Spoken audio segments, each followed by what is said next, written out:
Hello, this is Eric Miles with Seattle Christian Counseling. I'm here to introduce Andrew Ingstrom and Rachel McKay, and they're going to be talking today about sex and marriage. So I hope you enjoy. Hi, I'm Rachel McKay, And I'm Andrew Ingstrom. and today we're gathering just to have a conversation a little bit about the challenges around sex and sexuality within a marriage.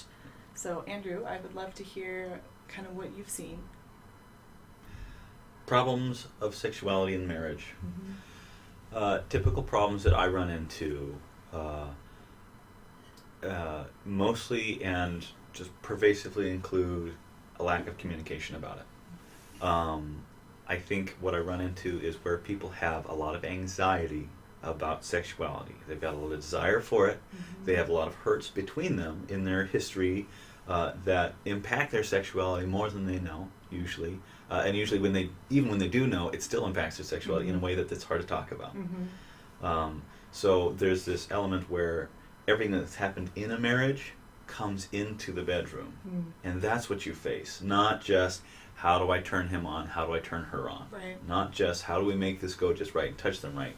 And I actually will run into that as a marital problem where it's like, okay, what's the recipe to make sex happen? Because, and that's often what I'm hearing from guys, but it goes both ways, where the low desire partner is, in bed, and the high desire partner, or at least the one who wants to have sex tonight, will be like, so I reached over and I touched them and they moved my arm away.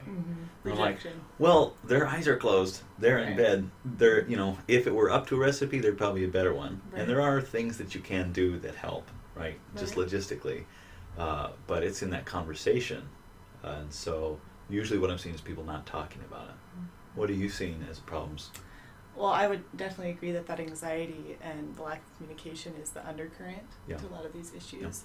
And then maybe more a level up is that blame and, well, it's all them, or it's all me. I'm the one. I'm the problem, or they're the problem in our relationship. Either they are desiring sex too much, or I don't desire sex at all, or I desire it too much. Blame diffuses anxiety. And takes it off of me, or I take it all. Is what I see often within couples, which creates that imbalance that many couples come in saying, well, we're just not in sync, we're not in balance, they don't understand, I don't understand, and kind of cycles back down to that undercurrent of anxiety and lack of communication, of circling back around in those issues that... Because communication is the vehicle right into your anxiety. Right, absolutely. Which is healing, but not as easy. Absolutely, absolutely. So then, I'm looking at couples who come in at this point, and maybe they're aware of that anxiety and the disconnect that they're having that's flowing through their relationship, or maybe they're not. So, where do you begin when you come in with a couple and you're sitting with them, and maybe they're not even aware that this is what's going on in their relationship? What I find in terms of doing therapy with the client, with a couple, is that moment you just broach the topic. Just the moment where you actually just talk about it. So how is your sex life? What about sexuality? So we've talked about this and this and this. Let's talk about how it's impacting your sex life. What's that look like? There's that moment where they go, who's going to talk first? There's that moment of, are we going to talk about this? Right, and right. that, for I me, see that very often also. that's the most therapeutic. It's a lot less like, can we do it right, or what's the correct way to engage each other, and more is like, just do something, right? Anything is going to lead to the energy facing anxiety that gets you to cling to each other. Absolutely.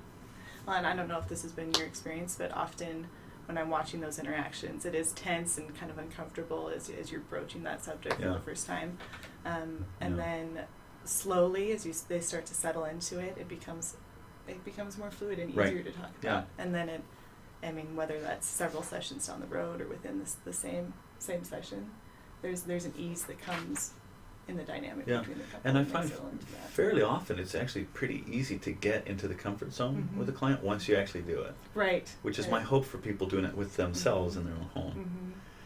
Tell me what you think about what healthy sexuality looks like in a marriage. What are the things you look for? Hallmarks. Hallmarks. Well, there are a number of things. communication, since we just Yeah, talked about yeah, that. that's a good one. I like that. And the awareness of the anxiety, individual self-awareness. Yeah. I think that is a huge, huge piece, because knowing yourself aids in knowing your partner. Can you say more about that? Oh, of course.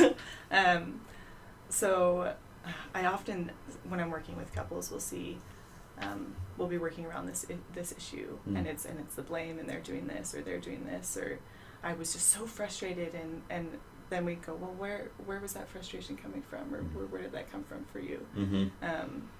And there's either a big pause or an I don't know, and exploring that further really brings light to the relationship, and to Owning the their individual. own internal process. And creates a space of compassion and grace between the Sure. two individuals to understand each other better, and builds that intimacy. Yeah, So- totally. I can see that. Well, what do you think in a quick few seconds? What are the hallmarks in your mind? Biggest sense of health for me in sexuality is people willing to go into it and try it, right?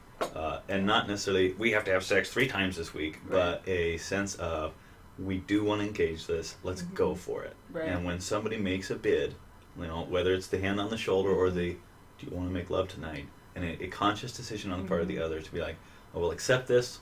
I'll at least try it with you, and then we'll communicate and be honest. I feel nervous about it. I don't know how it's going to go, or something's happened, today, whatever. But just trying to jump into that together. And it leads to a lifetime of doing therapy with themselves, and hopefully a lifetime of healthy sexuality. Thank you very much, Rachel. Thank you, Andrew. Very enlightening. I hope you've enjoyed the Seattle Christian Counseling educational production. You can find us online at seattlechristtiancounseling.com, or give us a call at 206-388-3929. Seattle Christian Counseling, professional help with faith-based values.